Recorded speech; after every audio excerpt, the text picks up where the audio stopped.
నన్ను మధు యొక్క ప్లేస్కొచ్చేసింది. మధు నన్ను యొక్క ప్లేస్కొచ్చేసింది. నన్ను లేవు. ఈ ధాన్యాలు తీసుకెళ్లి ఎండలో ఎండబెట్టు, లేదంటే ఇవి పాడైపోతాయి. నేనెందుకెళ్ళాలి? ఇదంతా చెయ్యాల్సింది అమ్మ యొక్క పని. వెళ్ళండి, మీరే చేయండి. ఏం మాట్లాడుతున్నావు నువ్వు? ఇలా మాట్లాడే ధైర్యం నీకెక్కడి నుంచి వచ్చింది? ఆగు, నీ సంగతి చెప్తాను.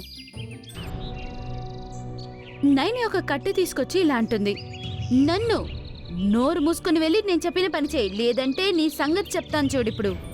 మధు ఆ కట్టెని తాడుగా మార్చేసింది. దాంతోనే నన్హిని కట్టేసింది.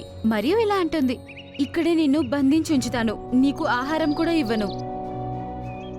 కాసేపయ్యాక మధు నన్హి ముందే కూర్చుని ఆహారం తింటుంది. బిడ్డ, నాకు కొంచెమైనా ఆహారం ఇవ్వు, నాకు చాలా ఆకలేస్తుంది.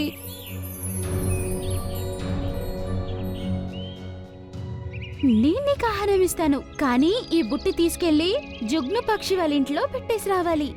కానీ నేనేమి తినకుండా చాలా టైర్డ్గా ఉన్నాను. నేను అక్కడి దాకా ఎలా తీసుకెళ్తాను? వెళ్తావా, లేదు నిన్ను మళ్ళీ కట్టేయాలంటావా? లేదు లేదు, నేను వెళ్తాను. నైని ఆ పెద్ద బుట్టిని తీసుకొని ఎగురుకుంటూ వెళ్తుంది.